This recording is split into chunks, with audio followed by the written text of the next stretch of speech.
This is Touch FM. Good day, Touch FM audience. We are joined in studio by the Emmys Day Club organizing crew, and today we're going to be talking all things Emmys. What is Emmys? How did it come about, and where is it going? Before we head on, my name is Donald Karisep, and I want to welcome you to a special edition podcast of Emmys Day Club and Touch FM edition. My name is Panini Kashira. Okay, let me say Pani Donovan Kashira. I'm a creative director, A&R manager, and I help with the marketing at Amos Day Club. But yeah, no, Amos Day Club is basically amazing. It's a day event, basically. It's something that we decided to introduce because we saw in the market not a lot of everybody just partying at night.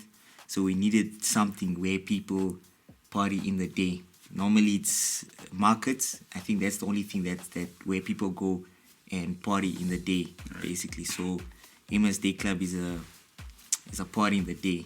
What is the pronunciation? What is the actual pronunciation? Yeah, it's Ami. It's friends in French. François. François. François.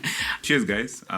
Ari for short, but Ari Kleni Souza is my name. I do creative direction and then PR and marketing as well for Ami Day Club. Emmys, as you guys know it. My definition of what Ami is to me is basically it's a gathering. It's a social gathering centered at the youth mainly.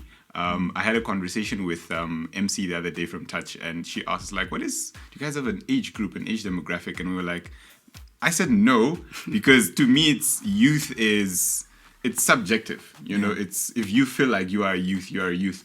So that is who we cater for at Day Club. We call ourselves curators of amazing day vibes because it's literally what we do at Day Club. I could sit here and describe to you, we will do A, B, C, D, E, F, G, but it won't do you any justice. It's a thing where you have to be there. You have to show up. You have to come to a Day Club. You have to experience it for yourself. Let's talk about Emmys, like the journey of Emmys. Let's start up with the first one. Then the second one, you don't need to get in detail, but you can tell us just a brief summary of where it started. When we started, only a few people came. They didn't know the day concept. They just 10 people showed up. And then only at night, that's when it started being packed. But it wasn't really, so we went back to the drawing board and saw that, okay, cool, maybe this is how we're going to lure people in so they can start understanding the culture of partying in the day, basically. So, yeah. All right. If you're going to party, if you're going to go all out, I would suggest a Saturday or Friday, whatsoever. Why during the day on a Sunday? I think there's a lot of controversy surrounding the date that we picked because you have the Friday, you have the Thursday, you have the Friday, you have the Saturday, which is usually when events are done.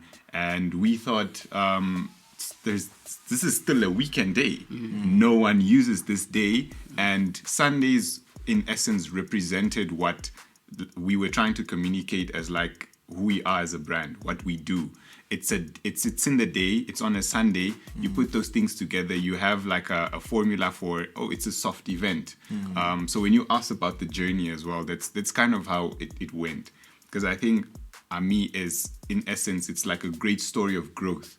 Because if you just take every edition up until now, something changed. We changed something. We introduced something different. We did something different to get to the point where we are. And after that, I think it just took off, and people started connecting us to that day of the week because they know that this Sunday is, it's Ami Sunday. So that's just how we came to loving the day of the week, and then just decided to keep hosting on that specific day. One good thing about Emmys Day Club, especially with the coming up edition, is that Monday is a public holiday, and it's a public holiday that we are taking to celebrate workers. So specifically, let's talk about this upcoming Emmys Day Club. I've seen, based on the conversation we've had just now, that there are different things that you guys have done after each and every Emmys Day Club, which you say let's return to the drawing board. What can we do differently? First one was at Social Club, I think, if I'm not mistaken, and there was also one at Moni's. Yeah, we had a few at Moni. Yeah, a few at Moni, and then we moved to Access Lounge, Yes. which is where Touch FM came on board. Yeah. But tell us about this one, because it's going to be at a different location and it's going to be bigger. And what's the motivation for the location specifically, or first of all, not specifically, and why did you decide to make it bigger this time around? Or is it just a concept that you're building on? I don't know if you were there at the Access, the last one, where there was like 1.5 people. I like was in obviously one. there. What do you Yeah. mean when I was there? We lost him in the crowd. Yeah, by we the way. lost couldn't find Don. That one was actually on my birthday. Really? Yeah, the last Oh, one was yeah, on my it was his birthday. birthday. He was on the stage with the flag. That's what Exactly, everybody's talking exactly. about. It's him. Everybody's talking about that. Everybody's been talking about There that. was a famous scene, by the Yeah, way. that is a famous Viral. scene. That Amos flag. He even took it home. Exactly. I gave it back, by the way. Yeah. There's more to Amos. Not only now just the whole party vibe, but we wanted to give them a different experience, a different theme when they come to the event.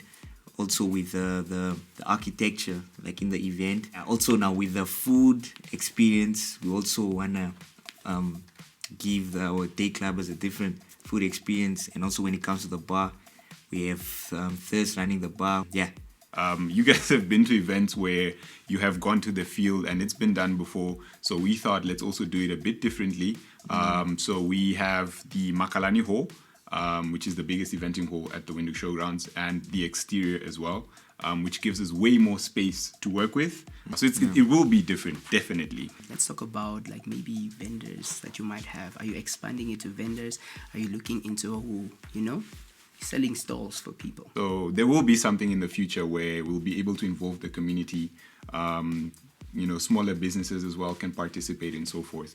But until then, for this edition, we will be the sole suppliers and providers for those things. But that aside, Monday is a public holiday. If you do want to enjoy yourself with ADC on Sunday, do join ADC on Sunday at the showgrounds.